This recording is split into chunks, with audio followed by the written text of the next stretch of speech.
en el tiempo en el que estamos viviendo es un tiempo peligroso, pero vendrá un tiempo aún más peligroso que este. Pero si somos pacientes, si tenemos la paciencia de los santos, ganaremos nuestras almas. El reloj de Dios nos indica que el tiempo de la venida de Jesús está más cerca que cuando habíamos creído. Y ese reloj nos indica que al acercarse a la venida del Señor, viene un tiempo aún más peligroso del que estamos viviendo. La palabra de Dios nos dice en el libro de Segunda de Timoteo capítulo 3 lo siguiente. Se lee la palabra de Dios en el nombre del Padre, del Hijo y del Espíritu Santo. Dice, también debes saber esto, que en los postreros días vendrán tiempos peligrosos. O sea, el apóstol Pablo, escribiéndole a Timoteo, no dice que en los postreros días, o sea, en el tiempo de nosotros que estamos viviendo ahora, vendrán tiempos peligrosos. ¿Por qué vendrán tiempos peligrosos? Sigue diciendo los versículos siguientes. Porque habrá hombres amadores de sí mismo, ávaros, vanagloriosos, soberbios, blasfemos, desobedientes a los padres, ingratos, impíos, sin afecto natural, implacables, calumniadores, intemperantes, crueles, aborrecedores de lo bueno, traidores, impetuosos, infatuados, amadores de los deleites más que de Dios, que tendrán apariencia de piedad, pero negarán la eficacia de ello. A esto evita. Vendrán hombres, cuando la Biblia menciona hombres, en este caso, está hablando de los dos géneros, tanto mujer como hombre, que serán amadores de sí mismos, ávaros, vanagloriosos, soberbios, blasfemios, desobedientes a los padres, ingratos, impíos, sin afecto natural, implacables, calumniadores, intemperantes, crueles, aborrecedores de lo bueno. Como ustedes pueden ver hoy en día, a las cosas buenas le dicen mala y a las cosas malas le dicen buena. Serán traidores, impetuosos, infatuados, amadores de los deleites más que de Dios. Hoy en día el ser humano ama los deleites más que a Dios. Todas las cosas que los seres humanos hacen hoy en día lo hacen por competencia y para llamar la atención a ellos mismos y no a Dios. Pero tendrán apariencia de piedad, pero negarán la eficacia de ella.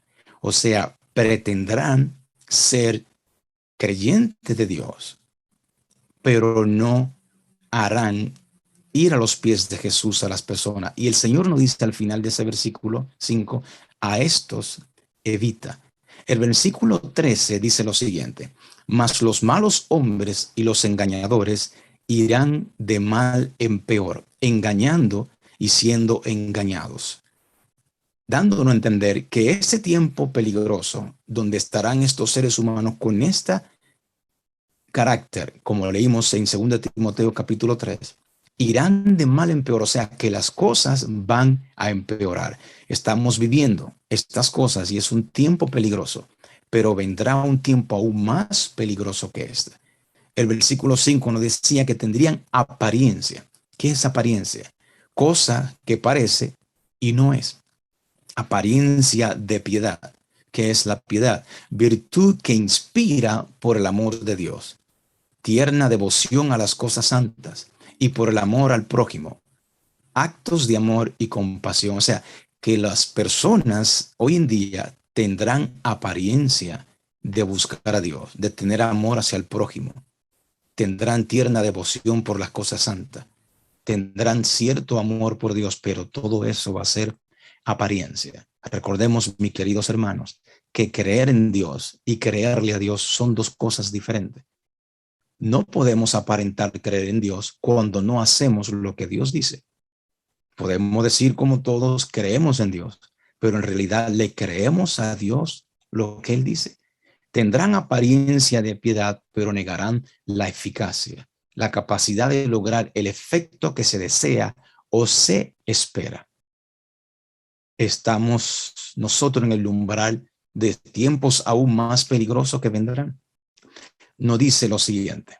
En el tiempo de angustia que vendrán inmediatamente antes de la venida de Cristo, o sea, este tiempo de angustia mucho mayor que vendrá inmediatamente antes de la venida de Cristo, los justos serán resguardados por el ministerio de los santos ángeles, pero no habrá seguridad para el transgresor de la ley de Dios. Los ángeles no podrán entonces proteger a los que estén menospreciando uno de los preceptos divinos de Dios. ¿Cuál es ese tiempo de angustia? El libro de Daniel, el capítulo 12, el versículo 1, nos dice lo siguiente. En aquel tiempo se levantará Miguel o Jesús. Miguel es otro nombre para Jesús, el gran príncipe que está de parte de los hijos de tu pueblo. Y será limpio, y será tiempo de angustia, cual nunca fue desde que hubo gente hasta entonces, pero en aquel tiempo será libertado tu pueblo, todos los que se hayan escrito en el libro. Vemos que cuando se levante Jesús, habrá un tiempo de angustia cual nunca fue. Si se va a levantar, quiere decir que está sentado. ¿Qué sucede mientras Jesús está sentado? La Biblia nos dice en el libro de Marcos, capítulo 16, versículo 19, lo siguiente. Y el Señor, después que le habló, el Señor, después que les habló, fue recibido arriba en el cielo y se sentó a la diestra del Dios Padre. En Romanos 8, el versículo 34 nos dice lo siguiente. ¿Quién es el que condenará? Cristo es el que murió, mas aún el que también resucitó, el que además está a la diestra de Dios, el que también intercede por nosotros. O sea, mientras Jesús está sentado a la diestra del Dios Padre, está intercediendo por nosotros, suplicándole al Padre por nosotros, por nuestra salvación.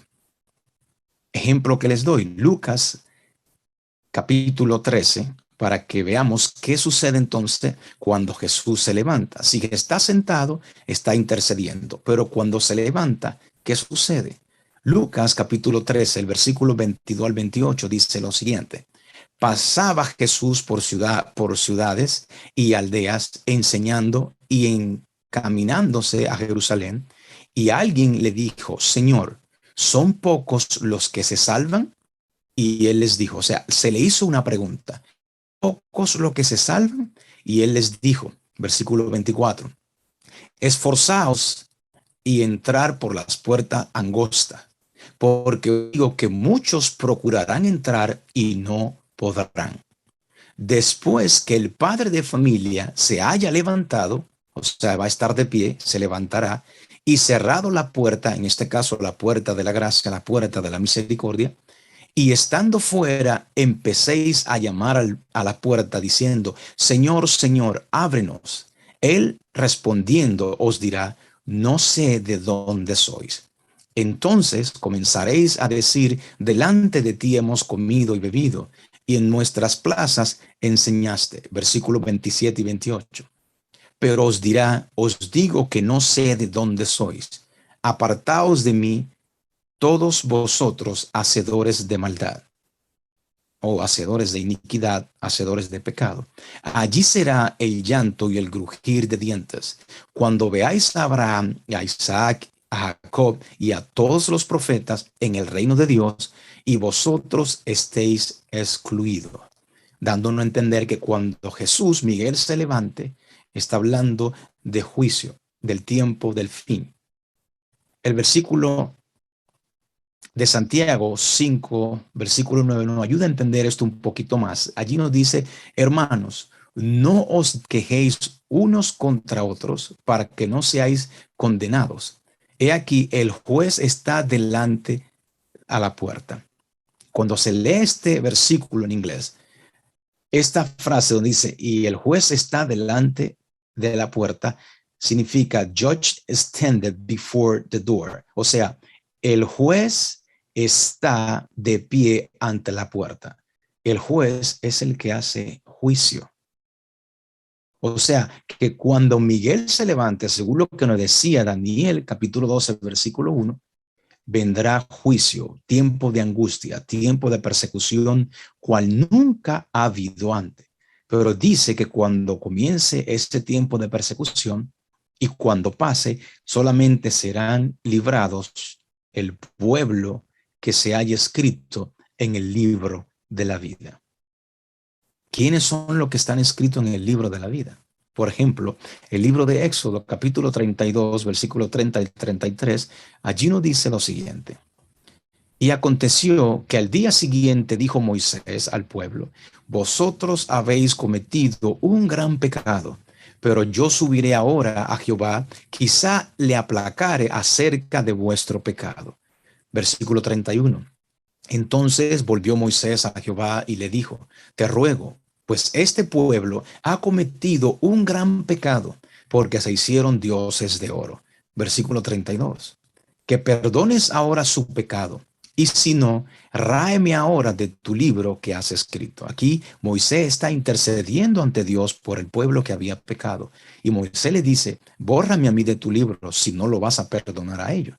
El versículo 33 nos dice: y Jehová respondió a Moisés: al que pecare contra mí, a éste raeré yo de mi libro.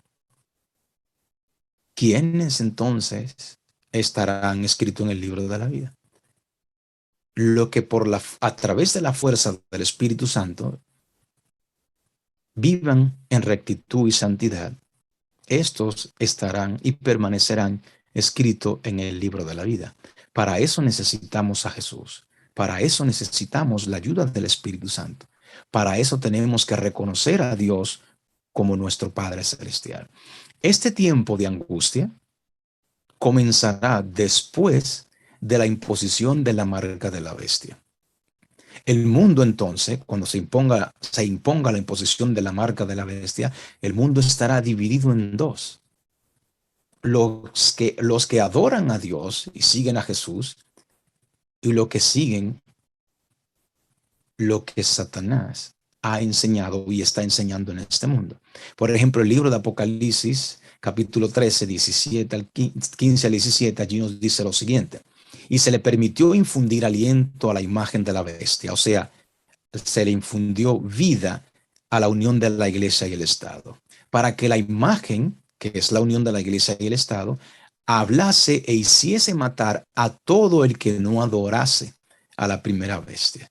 Versículo 16. Y hacía que a todos, pequeños, grandes, ricos y pobres, libres y esclavos, se le pusiese una marca en la mano derecha o en la frente, y que ninguno pudiese comprar ni vender, sino el que tuviese la marca o el nombre de la bestia o el número de su nombre. Ese es un grupo. El otro de Apocalipsis 14, 9 al 12 dice: y el tercer ángel le siguió diciendo a gran voz: si alguno adora a la bestia y a su imagen y recibe la marca en su frente o en su mano, él también beberá del vino de la ira de Dios, que ha sido vaciado puro en el cáliz de su ira, y será atormentado con fuego y azufre delante de los santos ángeles y del Cordero. Y el humo, de su tormento sube por los siglos de los siglos. Y no tienen reposo de día ni de noche los que adoran a la bestia y a su imagen, y nadie que reciba la marca de su nombre. Aquí está la paciencia de los santos, dice el versículo 12, los que guardan los mandamientos de Dios y la fe de Jesús. Explico. Un grupo que está en el poder, la unión de la iglesia y el Estado, obligarán a los seres humanos a recibir la marca de la bestia y a adorar a la primera bestia, que según los estudios que hemos hecho anteriormente, sabemos que es el Vaticano. Entonces, ese grupo obligará a los seres humanos a recibir la marca de la bestia, su día de adoración de autoridad. Del otro lado, el Señor dice: si uno adora a la bestia y a su imagen, que es la unión de la iglesia y el Estado, y recibe su marca, él también beberá del vino de la ira de Dios. Todo el que siga las doctrinas y enseñanza de ese sistema recibirá la marca y por ende recibirá la ira de Dios. Más adelante veremos qué es la ira de Dios. Dice esto lo siguiente: cuando termine el mensaje del tercer ángel que acabamos de leer, la misericordia divina no intercederá más por los habitantes culpables de la tierra. O sea, el tiempo de gracia se habrá cerrado. El pueblo de Dios habrá cumplido su obra, habrá recibido la lluvia tardía, el refrigerio de la presencia del Señor. y estará preparado para la hora de prueba que le espera. Un ángel que regresa de la tierra anuncia que su obra está terminada. El mundo ha sido sometido a la prueba final y todos los que han resultado fieles a los preceptos divinos han recibido el sello del Dios vivo. Entonces Jesús dejará de interceder en el santuario celestial. Levantará sus manos y con gran voz dirá, hecho es. Y todas las huestes de los ángeles depositarán sus coronas mientras él anuncia en tono suave, el que es injusto sea injusto aún, y el que es sucio sea sucio aún, y el que es justo sea justo aún, y el que es santo sea aún santo. Cada caso ha sido fallado para vida o para muerte. Cristo ha hecho propiciación por su pueblo y borrado sus pecados. El número de sus súbditos está completo. El reino y el señorío y la majestad de los reinos debajo de todo el cielo van a ser dados a los herederos de la salvación, y Jesús va a reinar como Rey de Reyes y Señor de Señores. O sea, que cuando termine el mensaje del tercer ángel que acabamos de leer anteriormente, ya no hay más intercesión. Aquel que es injusto y practica la maldad y el pecado va a seguir pecando y practicando la maldad. Y el que se está santificando va a seguir viviendo en santidad y en perfección delante de los ojos de Dios. ¿Qué es la ira de Dios? Que caerá sobre los desobedientes de los mandamientos de Dios. La ira de Dios son las 7 postreras plagas que caerán sobre los que reciben la marca de la bestia. Por ejemplo, Apocalipsis 15:1 dice, vi en el cielo otra señal grande y admirable, 7 ángeles que tenían las 7 plagas postreras, porque en ella se consumaba la ira de Dios. Apocalipsis 16:1 nos dice lo siguiente, y oí una gran voz que decía desde el templo los 7 ángeles, id y derramad sobre la tierra las 7 copas de la ira de Dios. Esas son las 7 postreras plagas que caerán a los que sobre los que adoran a la bestia y a su imagen y reciben la marca de la bestia. La marca de la bestia no es el número 666 como piensan el 95% del cristianismo. Sabemos que eso es algo simbólico, no es un número que será puesto en la frente o en la mano derecha. Ya hemos estudiado eso anteriormente, pero veremos que este tiempo de angustia está conectado con las 7 postreras plagas. En el libro de Job, el capítulo 38, el versículo 22 y 23, allí nos dice lo siguiente, ¿has entrado tú en los tesoros de la nieve? ¿O has visto los tesoros del granizo? Los tesoros del granizo, dice el versículo 23, que tengo reservado para el tiempo de angustia, cual nunca fue. El tiempo de angustia que nos habla Daniel 12:1, para el día de la guerra y de la batalla. En Apocalipsis 16:14 nos ayuda a entender esto un poquito más. El versículo 14 de Apocalipsis 16 dice, al final, para reunirnos a la batalla de aquel gran día del Dios Todopoderoso. Lo mismo que nos menciona Job 38. El versículo 17 dice, el séptimo ángel derramó su copa por el aire y salió una gran voz del templo, del cielo, del trono, diciendo, hecho está. El versículo 21, y cayó del cielo sobre los hombres un enorme granizo, como del peso de un talento. Y los hombres blasfemaron contra Dios por la plaga del granizo, porque su plaga fue sobremanera grande. Escuchen bien, aunque los seres humanos vieron esta plaga, en vez de arrepentirse, lo que hicieron fue blasfemar contra Dios. Pero vemos que esta es la 7ª plaga, la del granizo. Dice esto lo siguiente, el tiempo de angustia, cual nunca fue desde que hubo gente, se iniciará pronto. Y para entonces necesitaremos tener una experiencia que hoy por hoy no poseemos y que muchos no pueden lograr debido a su indolencia. Sucede muchas veces que los peligros que se esperan no resultan tan grandes como uno se los había imaginado. O sea, lo que viene no es tan grande, no es tan grave. Eso piensa la gran mayoría. Pero esto no es el caso respecto de la crisis que nos espera. O sea que el tiempo de angustia que viene es mucho más grande de lo que estamos viendo. La imaginación más fecunda no alcanza a darse cuenta de la magnitud de tan dolorosa prueba.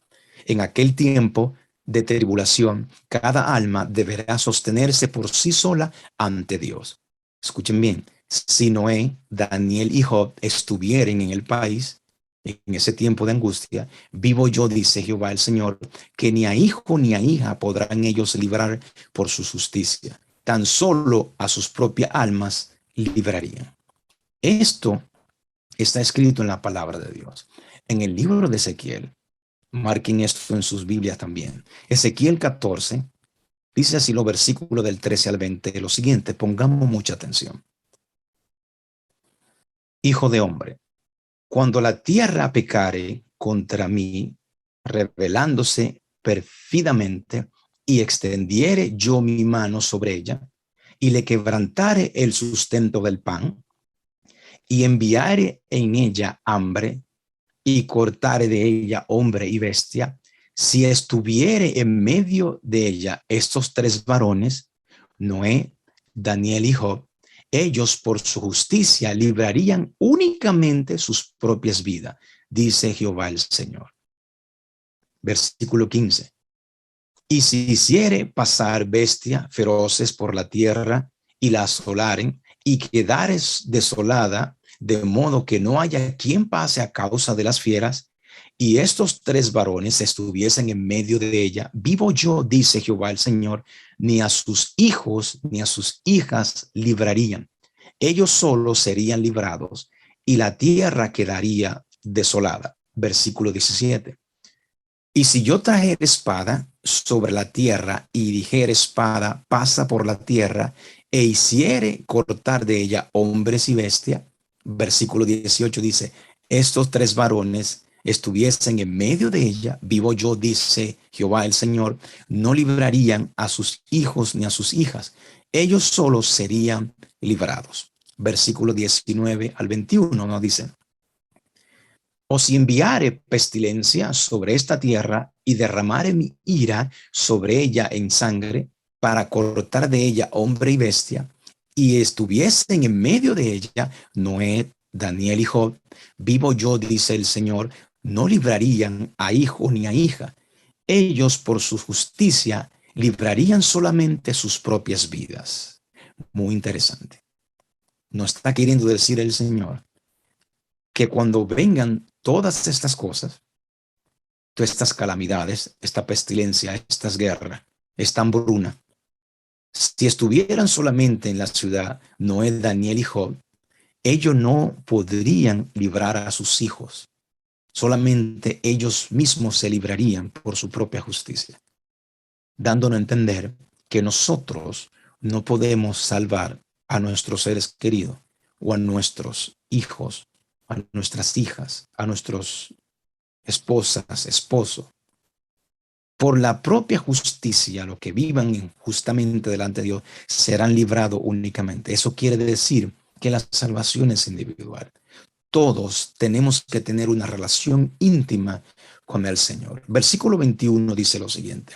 Por lo cual así ha dicho Jehová el Señor, cuanto más cuando yo enviare contra Jerusalén mis cuatro juicios terribles. Sus cuatro juicios terribles. Espada, hambre, fieras y pestilencia para cortar de ellas hombres y bestia. Sus cuatro juicios. Eso es lo mismo, juicios que no menciona Mateo 24, capítulo 7, donde nos dice, porque se levantará nación contra nación y reino contra reino, y habrá peste, hambre y terremoto en diferentes lugares. Esto es lo que nosotros estamos viviendo hoy en día. La guerra en Ucrania, entre Rusia y Ucrania, la OTAN y otros países que quieren involucrarse en esta guerra. Habrá peste, como la peste de 1.19, la peste del COVID, y la peste de la viruela del mono, o sea, que está creciendo ahora. Dice, y habrá hambre, una hambruna vendrá, y habrá terremotos en diferentes lugares. Dice que nosotros en ese tiempo que ahora estamos viviendo, que estamos viendo estas cosas, tenemos que vivir como Noé, Daniel y Job. No como Noé. Hebreos 11:7 nos dice algo acerca de Noé. Dice, por la fe, Noé, cuando fue advertido por Dios acerca de cosas que aún no se veían, con temor preparó el arca en que su casa se salvase, y por esa fe condenó al mundo y fue hecho heredero de justicia que viene por la fe. En este tiempo que estamos viendo nosotros, que están ocurriendo las guerras, rumores de guerra, la peste y el hambre y terremotos, debemos de tener una fe inconmovible como la tuvo Noé, aunque nosotros nos veamos las cosas. Y esa fe ha de crear en nosotros la justicia de Cristo en nosotros. Tenemos que vivir como Daniel. ¿Cómo vivió Daniel? En Daniel 1:8 dice la palabra de Dios lo siguiente: y Daniel propuso en su corazón el no contaminarse con la porción de la comida del rey, ni con el vino que él bebía. Pidió, por tanto, al jefe de los eunucos que no se le obligase a contaminarse. O sea, que la comida contamina. La comida que ofrecen los reyes de Babilonia, del sistema babilónico hoy en día, no es lo más conveniente para los hijos de Dios, dándole a entender que el vino que ofrece Babilonia no es debido ser ingerido por los hijos de Dios. Los hijos de Dios no deben tomar bebidas con alcohol, bebida efervescente. Si debemos vivir como Noé, como Daniel. Esta cita dice lo siguiente: el poder dominante del apetito causará las ruinas de millares de personas que, si hubiesen vencido en este punto, o sea, en el apetito, habrían tenido fuerza moral para obtener la victoria sobre todas las demás tentaciones de Satanás. Pero los que son esclavos del apetito no alcanzarán a perfeccionar el carácter cristiano. La continua transgresión del hombre durante 6,000 años ha producido enfermedad, dolor y muerte. Y a medida que nos acercamos al fin, la tentación de complacer el apetito será más profunda y más difícil de vencer. Si nosotros vencemos o dominamos el apetito, vamos a poder vencer sobre todas las demás tentaciones que nos ponga de frente Satanás. Así como venció Daniel.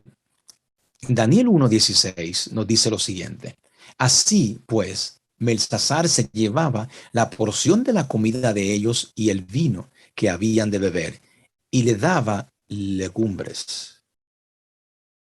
O sea que Daniel no ingería nada de la comida del rey, que era, según en aquel entonces, la mejor comida que se servía en todo el imperio babilónico.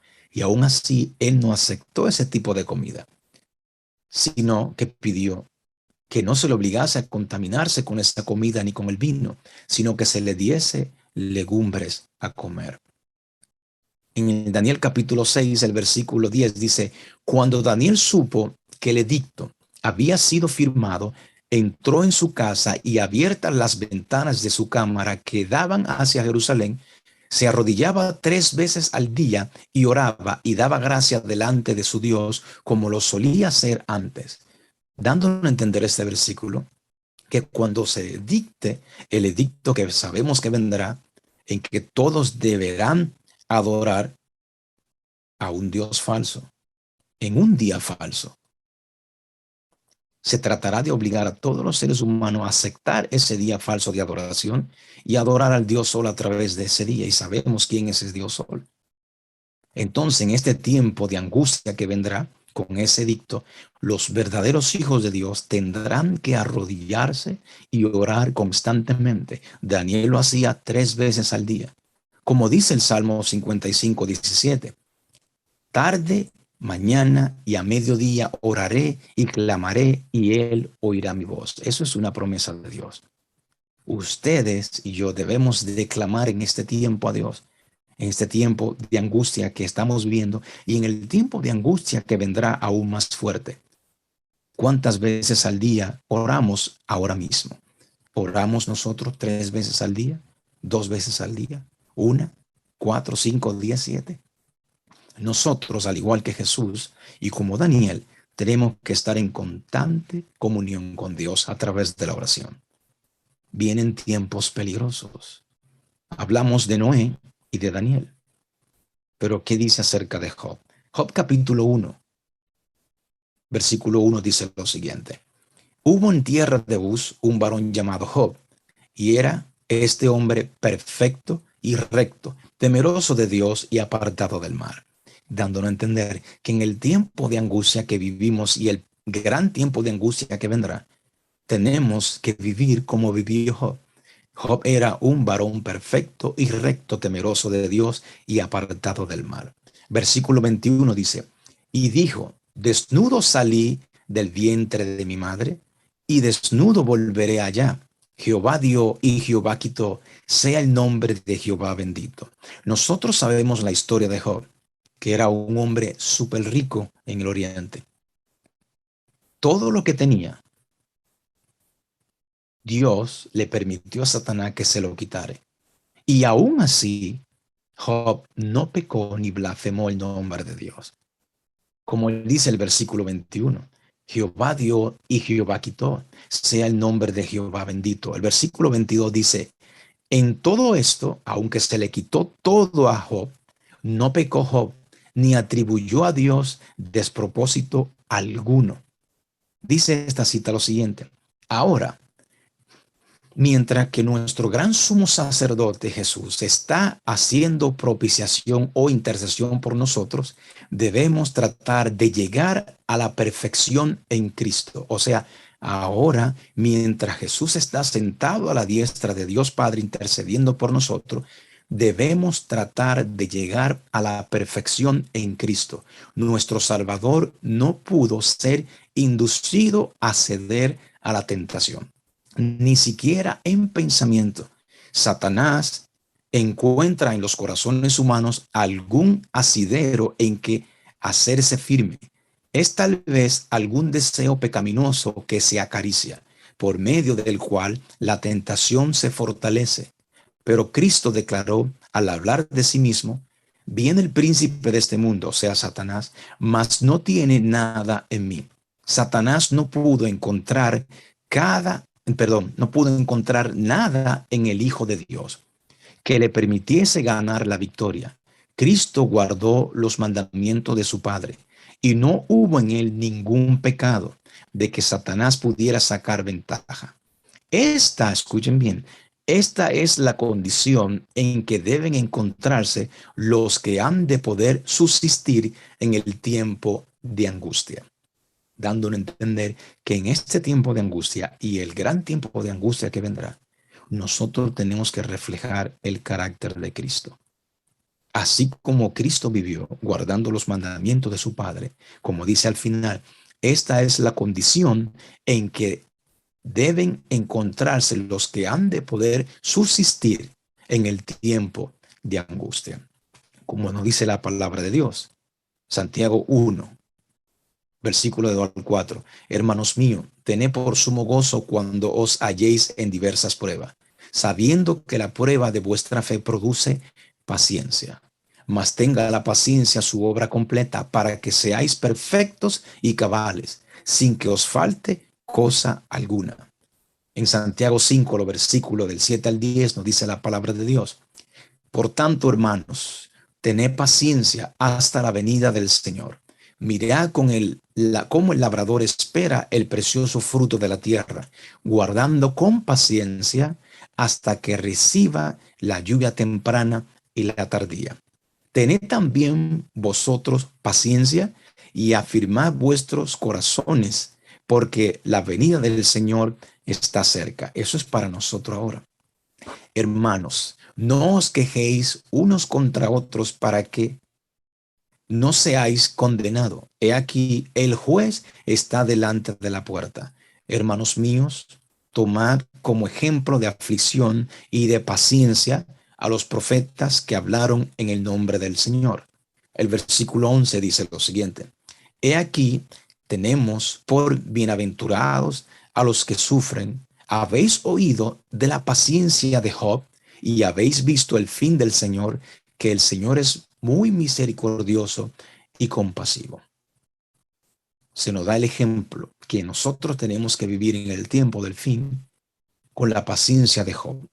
Y recordemos que Job, capítulo 1, versículo 1, nos decía que Job era un hombre perfecto, temeroso de Dios. Así debemos vivir nosotros en este tiempo de angustia y en el que vendrá. Si ustedes recuerdan, para que ustedes vean cuán cerca está este tiempo de angustia que vendrá, esta noticia que vimos en los últimos dos temas que hemos estudiado. Entonces se nos decía que se le iba a otorgar el supremo poder a la Organización Mundial de la Salud para hacer lo que ellos quisieran cada vez que surgiera una pandemia. Dice allí que múltiples gobiernos han comprometido a firmar el Tratado Mundial de la Pandemia de la Organización Mundial de la Salud. Pero algo sucedió que no se pudo hacer. Muchos mensajeros, tal vez predicadores, y otros que están en el Congreso se opusieron a que se firmara esto. Esta otra noticia dice lo siguiente: tiranía en la tubería. Un tratado de pandemia no es inminente, aunque los Estados miembros acordaron en diciembre que se necesita un nuevo acuerdo. Se necesitarán años de negociaciones para llegar a un borrador final. El 2024 es el objetivo. Ya ve por qué es eso. Eso fue hace 2 viernes atrás que se iba a firmar, pero no se firmó. Pero miren cuál es el año del objetivo. Es el 2024. Ya, como vimos anteriormente, todo esto está planeado. Se discutirán algunas reformas, aunque no se firme ningún tratado. Estados Unidos redactó enmiendas al Reglamento Sanitario Internacional. La mayoría, le dejo la parte de abajo, de las negociaciones sobre las reformas se llevan a cabo en los próximos años. Esta es una de las personas que se negó a firmar ese tratado. Bolsonaro rechaza el tratado de pandemia de la Organización Mundial de la Salud. Brasil es autónomo, o sea que no está de acuerdo con eso. También el gobernador, perdón, de Florida, Ron DeSantis, de ninguna manera Florida apoyará a la Organización Mundial de Salud en su tratado de la pandemia global. También Ron Paul, este es el peligro, dice él, de un gobierno mundial. O sea que hay personas dentro del gobierno que se oponen muchas veces a las cosas que el enemigo quiere hacer sin ellos ser creyentes o tal vez siendo creyentes de alguna forma. Esta cita nos dice lo siguiente con relación a esto: mientras que muchos de nuestros legisladores son agentes activos de Satanás, Dios tiene también los suyos entre los caudillos de la nación. El enemigo impele a sus servidores a que propagan medidas encaminadas a poner grandes obstáculos a la obra de Dios. Pero los estadistas que temen a Dios están bajo la influencia de santos ángeles para oponerse a tales proyectos con argumentos irrefutables. Es así como unos cuantos hombres contienen una poderosa corriente del mar. La oposición de los enemigos de la verdad será cortada para que el mensaje del tercer ángel pueda hacer su obra. Cuando la amonestación final sea dada, cautivará la atención de aquellos caudillos por medio de los cuales el Señor está obrando en la actualidad, y algunos de ellos le aceptarán y estarán con el pueblo de Dios durante el tiempo de angustia. Eso es para que ustedes vean cuán cerca está este gran tiempo de angustia. Pero ellos no pararon allí, o sea, lo que quieren que se firme el tratado de la Organización Mundial de la Salud. Dice esta noticia lo siguiente: tratado de pandemia global. El proyecto de tratado a ser discutido en julio no se hizo hace 2 semanas atrás, pero será discutido en julio. El plan de la Organización Mundial de la Salud de tener un tratado global sobre pandemia para el 2024 está llamando mucho la atención a medida que se continúa trabajando para producir un proyecto de trabajo a mediados de año. Esto es lo que se está tramando. Como vimos hace 2 sábados atrás, que una institución, la NTI, sacó a la luz cómo ellos han venido planeando la pandemia 1.9, también la pandemia del mono o la viruela del mono. También está esta otra identidad. Dice lo siguiente, escuchen muy bien esta noticia de New York Times. Dice, no ha quedado claro que documentos arrojan luz sobre los planes secretos de los Estados Unidos para el escenario apocalíptico. Las directivas presidenciales que remontan a los preparativos para la guerra nuclear en la década de 1950 y se revisaron después del ataque de septiembre, del 11 de septiembre, no se muestran al Congreso. O sea, que los planes que tienen los presidentes que han pasado en la presidencia de los Estados Unidos no se le muestran a los líderes del Congreso. Escuchen bien, los documentos recientemente revelados han arrojado un rayo de luz sobre los planes secretos del Poder Ejecutivo, o sea, de los presidentes, para escenarios apocalípticos, o sea, desastre que ellos tienen planeado. Hasta ahora, el conocimiento público de lo que el gobierno puso en esas directivas clasificadas que invocan poderes de emergencia y de guerra otorgados por el Congreso o reclamados de otro modo por los presidentes, se ha limitado a discreciones desclasificadas de las desarrolladas a principio de la Guerra Fría. Continuamos. No ha quedado claro qué hay en las directivas modernas, conocidas como documentos de acción de emergencia presidencial. Solamente el presidente o la orden ejecutiva conoce de estas emergencias, de estos planes. Porque bajo las administraciones de ambos partidos, o sea, el republicano y los demócratas, ninguna se ha hecho pública ni se ha mostrado al Congreso.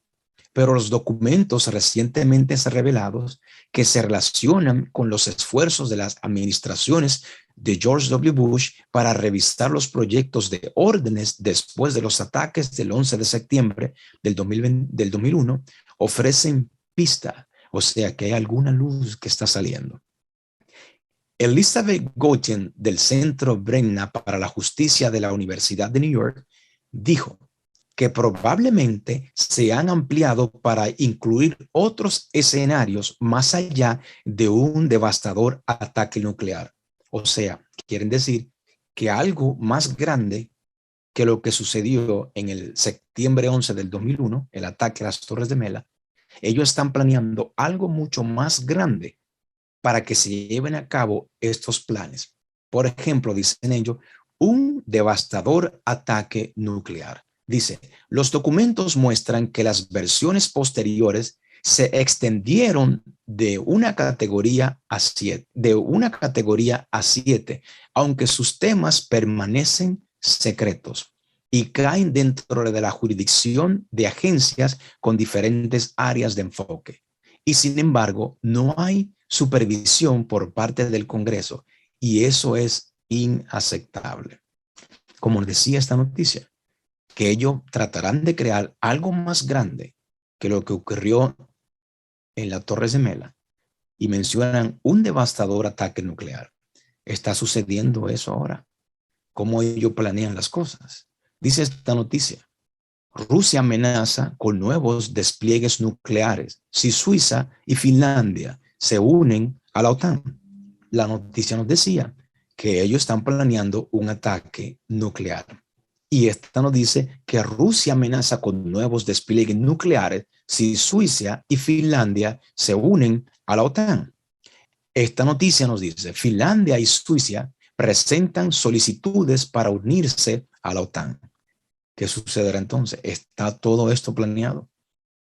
¿Vendrá un ataque nuclear? Ya que Finlandia y Suiza presentan solicitudes para unirse a la OTAN, ya que Rusia había dicho que amenaza con nuevos despliegues nucleares si Suiza y Finlandia se unen a la OTAN? ¿Quién está detrás de todo esto? Estas fotos fueron tomadas antes de que comenzara la guerra. Vemos al Papa Francisco con el presidente de Ucrania y con el presidente de Rusia. Si recibieron ellos algunas directrices, algunas cosas que tienen que mover. Nosotros sabemos cómo trabajan los jesuitas, uno a favor y uno en contra. Se crea el caos, se crea la guerra, y ¿quién queda como pacificador?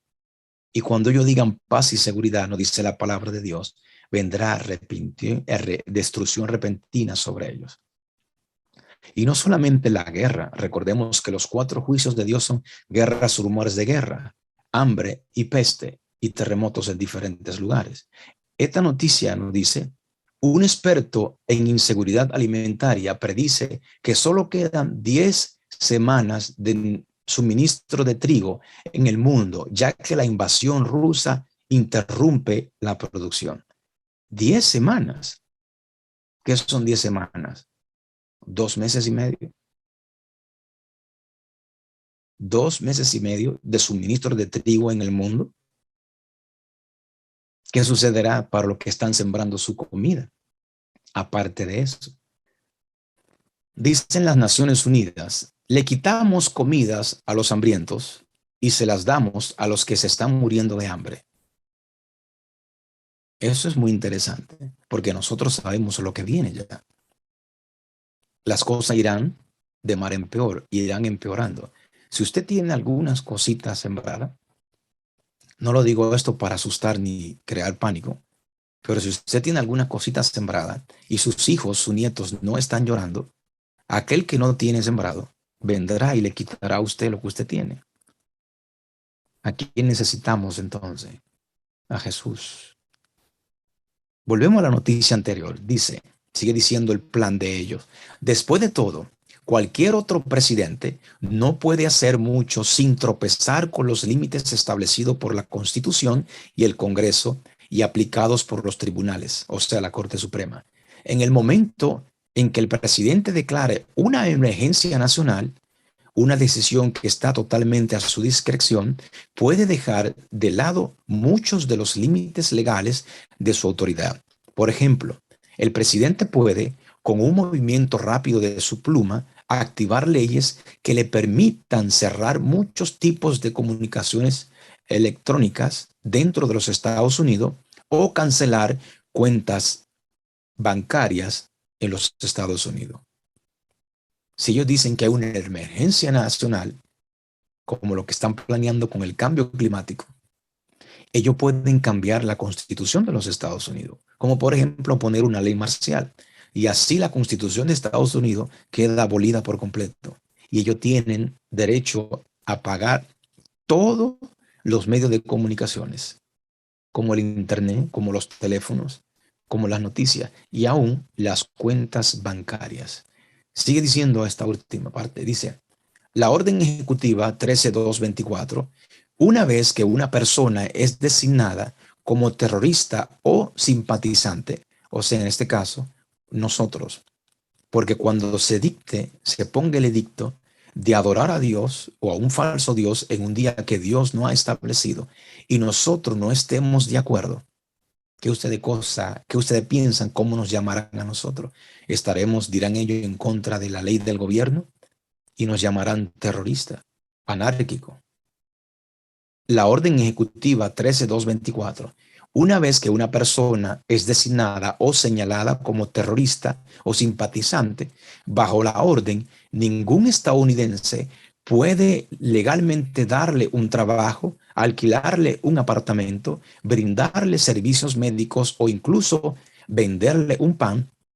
La ley patriota le dio más fuerza a la orden, permitiendo que el gobierno desencadenara estas consecuencias simplemente abriendo una investigación sobre si una persona o grupo debe ser designado o señalado. En pocas palabras, todos los bienes les serán quitados, todos los bienes terrenales les serán quitados a los verdaderos hijos de Dios. Pero aunque se quiten los bienes terrenales, recuerden, que el dueño de todas las cosas es Dios.